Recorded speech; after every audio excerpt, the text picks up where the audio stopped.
наши будущие работы, которые вы озвучили сейчас. Я надеюсь, что второй этап, который предусмотрен нашим взаимодействием, это рекультивационные работы, как вы отметили, в Мадису.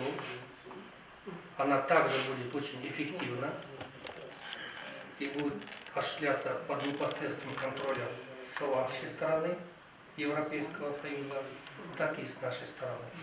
There's all the information on what the CPI initiative does in Kyrgyzstan, also an explanation about the function of the Kyrgyz government and the European Union cooperated very closely over the last few years to set up this environmental remediation account.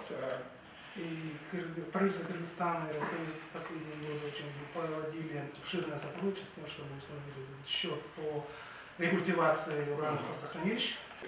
Мы работаем с вашим исследовательским проектом. And then for another similar project, И аналогичный проект есть. the contracted to United Nations Office for Disaster Risk Reduction. Я считаю, что наше взаимодействие будет успешным, потому что такого взгляда придерживаемся и мы в министерстве. И надеюсь, что эта встреча будет не последней, будет много успешных, эффективных контактов.